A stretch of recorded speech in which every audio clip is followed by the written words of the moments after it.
இந்த நாளின் காலை வேளையிலே ஆண்டவர் நமக்கு தருகிற வார்த்தை மார்க் 4வது அதிகாரம் 39வது வசனம். அவர் எழுந்து காற்றை அதட்டி கடலை பார்த்து, இறையாதே அமைதலாயிரு என்றார். அப்பொழுது காற்று நின்று போய் மிகுந்த அமைதல் உண்டாயிற்று. அன்பான தெய்வ பிள்ளைகளே, இந்த ஆண்டவரால் முடியாதது என்று எதுவுமே கிடையாது. பாருங்க, அவருக்கு இந்த உலகத்தில் உள்ள அத்தனையும் அவர் படைத்த எல்லாம் அவருக்கு கீழ்ப்படுகிறது, அவருடைய வார்த்தைகளுக்கு அடங்குகிறது என்பதை அந்த வார்த்தை மூலமாய் தெரிந்து கொள்கிறோம். பிரியமானவர்களே, இயேசு கிறிஸ்து இந்த உலகத்துல வாழ்ந்த போது ஒரு நாளிலே அவர் சீஷர்களோடு அவர் கடல் பிரயாணத்துல இருக்கும்போது அங்கே ஏற்பட்ட அந்த புயலினாலே அங்கு பாருங்க, அவர்கள் அங்கே பலத்த சுழல் காற்று உண்டாக்கி படவு நிரம்பத்தக்கதாக அலைகள் அதன் மேல் மோதிற்று என்று சொல்லி வேதம் சொல்கிறது. பிரியமானவர்களே, பயங்கரமான போராட்டத்தின் சூழ்நிலையிலே அவர்கள் அந்த கடலிலே கடந்து சென்று கொண்டிருக்கும் போது ஆண்டவரை நோக்கி, ஆண்டவரே, எங்களுக்கு ஏதாயிலும் ஒரு காரியத்தை செய்திருங்கப்பா, நாங்க மடிந்து போகிறது உமக்கு கவலை இல்லையா என்று சொல்லி அவரை நித்திரையாயிருந்த அவரை எழுப்பி கேட்டபோது அவர் உடனே எழும்பி என்ன பண்றார் பாருங்க, காற்றை அதட்டி கடலை பார்த்து இறையாதே அமைதலாயிரு என்று சொன்னபோது அங்கு காற்று நின்று போய் அங்கு ஒரு பெரிய அமைதல் உண்டாயிற்றான். இந்த காலை வேளையிலே நம்முடைய வாழ்விலும் மிகுந்த போராட்டத்தின் பாதையிலே, பிரச்சனைகளின் பாதையிலே, அமைதலற்ற சூழ்நிலைமையிலே ஒருவேளை நம்முடைய வாழ்க்கையின் படகு கடந்து சென்று கொண்டு இருக்கலாம். காலை வேளையிலே நாம் அவரை நோக்கி கூப்பிடும் போது நம்முடைய வாழ்வில் இருக்கிற பிரச்சனைகள், போராட்டங்கள் எல்லாவற்றையும் அமர்த்தி நமக்கு ஒரு சமாதானத்தை தர அவர் வல்லவராயிருக்கிறார். ஏன்னா அவரால முடியாதது என்று எதுவுமே கிடையாது. அவருடைய வார்த்தைக்கு வல்லமை உண்டு, அவருடைய வார்த்தைக்கு ஜீவன் உண்டு. இந்த வார்த்தை பேசப்படும் போது நம்முடைய வாழ்வின் சூழ்நிலைமைகள் நிச்சயமாக மாறும். பிரியமானவர்களே, இதுல இந்த காரியத்தை நாம் பார்க்கும்போது இந்த மார்க் 4வது அதிகாரத்திலே அவர் சாயங்காலத்திலே அவருடைய சீஷர்களை பார்த்து சொல்லுகிறார், அக்கறைக்கு போவோம். அன்பான தெய்வ பிள்ளைகளே, நாம் எல்லாம் அக்கறைக்கு பயணம் செய்து கொண்டிருக்கிறோம். உலக வாழ்வில் இருந்து அக்கறை, மறுக்கரையான அந்த பரலோக வாழ்வு, நித்திய ஜீவனை பெறும்படியாய் நம்முடைய பிரயாணம் இந்த உலகத்திலே இருக்கிறது. அன்பான தெய்வ பிள்ளை, அவர்கள் அக்கறைக்கு போக அவர்கள் கிளம்பின போது அவரை என்ன பண்றாங்க, எல்லாருமாய் சேர்ந்து அவர்கள் படகிலே ஏற்றிக்கொண்டு அக்கறைக்கு போகிறார்கள். போகிற நேரத்தில் தான் பிரச்சனைகள். நாமளும் இந்த உலக வாழ்விலே நம்முடைய மெயின் ஏம் என்ன? பரலோக ராஜ்யத்துக்கு நான் போகணும், அக்கறைக்கு நான் போகணும். மறுக்கரையில நம்முடைய மன்னனுடைய மாளிகையில நம்ம பிரவேசிக்கணும். அதுதான் நம்முடைய வாஞ்சை. அப்பொழுது நாம் பிரயாணப்படும் போது நம்முடைய வாழ்விலே சில பிரச்சனைகள், போராட்டங்கள் வரும் என்பதை இந்த இன்சிடென்ட் நமக்கு வெளிப்படுத்துகிறார். அன்பான தெய்வ பிள்ளைகளே, பலத்த சுழல் காற்று உண்டாகிட்டான். சுழல் காற்று என்றால் சுழன்று சுழன்று அடிக்கும். எங்க போனாலும் ஒரு அமைதல் இருக்காது. சுழன்று சுழன்று அடிக்கிறது தான் சுழல் காற்று. அன்பான தெய்வ பிள்ளைகளே, நம்முடைய வாழ்வில கூட பரலோக ராஜ்யத்துக்கு நேராய் நம்முடைய இந்த பிரயாணத்தில் நாம் ஓடிக்கொண்டிருக்கிற இந்த பிரயாணத்தில் பல பிரச்சனைகள் வரலாம், பல போராட்டங்கள் வரலாம். ஆனால் அந்த பிரச்சனைகளின் மத்தியிலே நம்முடைய இயேசு நம்மோடு இருக்கிறார் என்பதை நாம் ஒருபோதும் மறந்து போக கூடாது. அதைதான் நமக்கு இது வெளிப்படுத்துகிறது. பிரியமானவர்களே, அங்கே படவு நிரம்பத்தக்கதாய் அலைகள் அதன் மேல் மூழ்கிச்சு. அவ்வளவுதான், இனி அவ்வளவுதான், முடிஞ்சு போச்சு. நம்ம இதோட விழுந்துருவோம், மூழ்கி போயிருவோம், இந்த பிரச்சனைகளிலே நம்ம மூழ்கி போயிருவோம் அப்படிங்கிற ஒரு சிச்சுவேஷன் அங்க உண்டாகிறது. பிரியமானவர்களே, எப்படி இருக்கும் கொஞ்சம் யோசித்து பாருங்க. நம்ம அந்த இன்சிடென்ட் அப்படி யோசித்து பார்க்கும்போது பயங்கரமா இருந்திருக்கும். அவ்வளவுதான். ஆனா அவங்க என்னன்னா ஒன்ன மறந்துட்டாங்க, இயேசு நம்மோடு இருக்கிறார் என்பதை மறந்துட்டாங்க. இயேசு அவங்க கூட தான் இருக்கிறார். அந்த பிரயாணத்துல இயேசு நம்முடைய இந்த வாழ்க்கையின் ஓட்டத்துல இயேசு நம்மோடு இருக்கிறார்.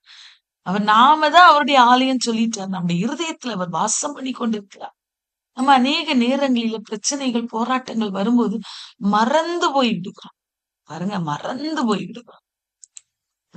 பயங்கர பிரச்சனைகள் வரும்போது அவ்வளவுதான், இந்த மூழ்கி என்னுடைய வாழ்வு தொலைந்து போய் விடுமோ என்று நாம் பயப்படுகிறவர்களாய் காணப்படுகிறோம். ஏமானவர்களே, ஆண்டவர் பாருங்க, அவர்களும் அப்படிதான் பயந்து போனார்கள்.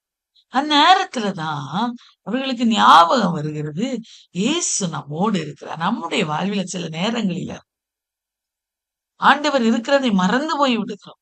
மறந்து போகாதபடிக்கு இயேசு நம்மோடு இருக்கிறார். அவர் என் சூழ்நிலைமையை மாற்ற வல்லவர் என்கிற நம்பிக்கையிலே பெருகணும். இவங்க என்ன பண்றாங்க? இயேசு நம்மோடு அவர் நித்திரையா இருக்கிறத அவங்களுக்கு அப்பதான் ஞாபகம் வருது. இயேசு என்ன பண்ணிட்டு இருக்கிறார் பாருங்க, கப்பலின் பின்னணியத்தில் அவர் தலையணையை வைத்து நித்திரையாயிருந்தார். அன்பான தெய்வ பிள்ளைகளே, பின்னணியத்திலும் பிரச்சனைகள் இருந்திருக்கும், தண்ணி வந்திருக்கும், படகு பயங்கரமா ஆடிக்கொண்டிருந்திருக்கும். இயேசுவுக்கு எல்லாம் தெரியும். இயேசு அவர்களுடைய சூழ்நிலைமையின் வழியாய் தான் கடந்து சென்று கொண்டிருக்கிறார். அதுதான் முக்கியம். இயேசு அவர்களோடு இருக்கிறார். இயேசுக்கு எல்லாம் தெரியும். ஏன் அவங்க அவங்க அவரை நோக்கி கூப்பிடாமலே இயேசு போய் அந்த சிச்சுவேஷனை மாத்தி இருக்கலாம்ல. ஆனா அவங்க கூப்பிடணும்னு இயேசப்பா எதிர்பார்த்தாரு. அன்பான தெய்வ பிள்ளைகளே, அதுதான் நம்ம ஜெபிக்கணும். ஆண்டவரை நோக்கி வார்த்தைகளினால பேசணும். இயேசப்பா, இந்த சூழ்நிலைமையை மாற்றுங்கப்பா. இந்த மனதுல பேசுறதை விட வாயை திறந்து ஆண்டவரோடு உறவாடணும். இயேசப்பா, எனக்கு சூழ்நிலைமை இப்படி இருக்கு, அதை மாற்றி போட்டுருங்க. பாருங்க, அவர்கள் போய் அவரை எழுப்புகிறார்கள். இயேசுவை எழுப்புகிறார்கள். எழுப்பி, போதகரே, நாங்கள் மடிந்து போகிறது உமக்கு கவலை இல்லையா என்று கேட்கிறார்கள். அவர்கள் அவரை நோக்கி கூப்பிட்டார்கள். கூப்பிட்ட போதுதான் அங்க அற்புதம் நடந்தது. இந்த காலை வேளையிலே நாமும் நம்முடைய தெய்வம் அதை எதிர்பார்க்கிறார். என் மகா என்ன தேடணும், என்ன கூப்பிடணும், என்னோடு உறவாடணும் அப்படிங்கிறதுல நம்முடைய தெய்வம் ரொம்ப அதுல விருப்பம் உள்ளவராயிருக்கிறார். அவங்க கேக்குறாங்க, உதகரே, நாங்க மடிந்து போகிறது உங்களுக்கு கவலை இல்லையா? நம்ம கூட ஆண்டவர் நம்மளோடுதான் இருப்பாரு. பிரச்சனைகள் வரும்போது நாமளும் ஆண்டவர் இடத்துல, ஆண்டவரே, என்ன இப்படி ஒரு பாதையில நடத்துறீங்களே, நான் அப்படியே இருந்து கஷ்டப்படுறது உமக்கு உமக்கு பிரியமாவா இருக்கு? உமக்கு கவலை இல்லையா ஆண்டவரே? இப்படின்லாம் நம்ம கேட்போம்ல. அதே போல கேக்குறாங்க பாருங்க. அப்பொழுது இயேசு எந்த பதிலுமே அவர்களுக்கு சொல்லல. பிரியமானவர்களே, அவர்கள் உடனே எழும்புகிறார். அவர்கள் கூப்பிடுதலை அவர்கள் என்னை நோக்கி கூப்பிடும்போது அவருடைய கூப்பிடுதலின் சத்தத்துக்கு உருக்கமாய் இறங்குவேன் என்று அவர் சொல்லி இருக்கிறார் அல்லவா?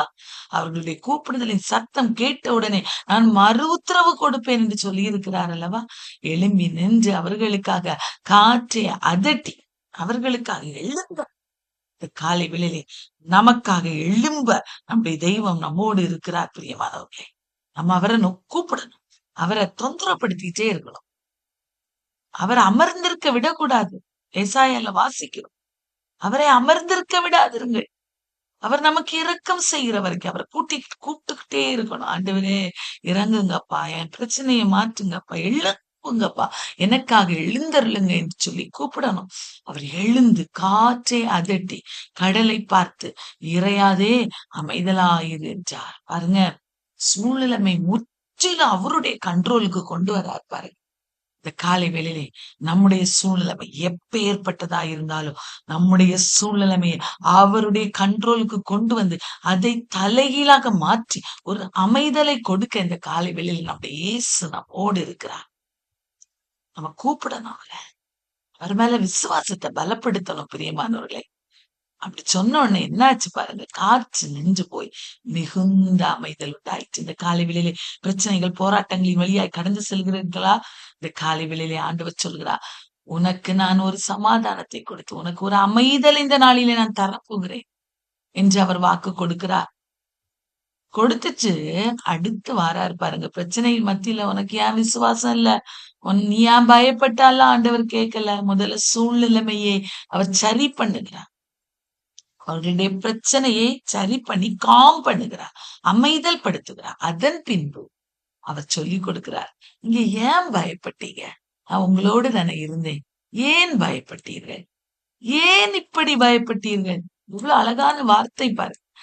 ஏன் உங்களுக்கு விசுவாசம் இல்லாமற் போயிற்று? இந்த காலை வேளையில இந்த வார்த்தை நமக்கு ஞாபகம் வந்து கொண்டே இருக்கணும். இயேசு நம்மோடு இருக்கிறார். ஏன் பயப்படுகிற ஆத்துமாவே, நீ ஏன் பயப்படுகிறாய்? ஏன் உனக்கு விசுவாசம் இல்லாம போயிற்று? உன்னோடு இருக்கிற இயேசு உன்னுடைய சூழ்நிலைமையை மாற்ற வல்லவர், உன்னுடைய பிரச்சனைகள், உன்னுடைய போராட்டங்களை மாற்ற வல்லவர் என்று ஏன் உனக்கு நம்பிக்கை இல்லாமல் போயிற்று? ஏன் உனக்கு விசுவாசம் இல்லாமல் போயிற்று? இயேசுவை கூப்பிடு, கூப்பிடு, தேடு என்று நம்முடைய ஆத்மாவோடு நான் பேசணும் பிரியமானவர்களே. இயேசு கேட்கிறார், ஏன் பயப்பட்டீங்க? ஏன் உங்களுக்கு விசுவாசம் இல்லாமல் போயிட்டு? வேதம் சொல்கிறது, விசுவாசம் இல்லாமல் தேவனுக்கு பிரியமாய் இருப்பது கூடாத காரியம். ஏனென்றால் தேவனிடத்தில் விசுவாசமாய் இருக்கிறவன் அவர் உண்டென்றும் அவர் சகலத்தையும் செய்ய வல்லவர் என்றும் அவரிடத்துல விசுவாசம் வைக்க வேண்டும் என்று எபிரேயர் 11 வாசிக்கிறோம் அல்லவா? விசுவாசத்தை நாம் பலப்படுத்தணும். அந்த காலை வேளையில பிசாசு என்ன செய்வான்? ஒவ்வொரு சூழ்நிலையும் நம்ம ஆண்டவரோடு இணைந்து வாழுகிறத நம்ம விட்டு அப்படியே அவன் மாத்திக்கிட்டே இருப்பான். அன்பான தெய்வ பிள்ளைகள், பிரச்சனைகள் வரும்போது, போராட்டங்கள், கண்ணீர்கள், கவலைகள் வரும்போது, இயேசு என்னோடு இருக்கிறார். என் பிரச்சனை இந்த பிரச்சனையில கடந்து செல்ல என் தெய்வம் எனக்கு உதவி செய்வார் என்று அறிக்கை செய்யணும். பயத்தை நம்மிலிருந்து தூக்கி போடணும். ஆண்டவர் நிச்சயமாய் நமக்கு இந்த நாளிலே அவரோடு இருக்கிற அந்த விசுவாசத்தை பலப்படுத்தும்படியாக உதவி செய்வார். ஒன்றை மாத்திரம் மறந்து போக வேண்டாம் அன்பானவர்களே, பிரச்சனைகளின் மத்தியிலே இயேசு நம்மோடு இருக்கிறார் என்பதை மறந்து போக வேண்டாம். பிரச்சனைகள் வரும்போது இயேசுவை நோக்கி கூப்பிட வேண்டும் என்பதை மறந்து போக வேண்டாம். நாம் கூப்பிடும்போது உலக மனிதன் சொல்லுவான், அவன் உலகத்துக்கு பிரகாரமா சிந்திப்பான். நீ இந்த காரியத்துக்கு இப்படி செய், இப்படி செய்தா உனக்கு விடுதலை கிடைக்கும், இப்படி செய்தா உனக்கு நிறைய சொல்யூஷனை கொடுப்பாங்க. ஆனா இயேசு அப்படியெல்லாம் சொல்லவே இல்லை.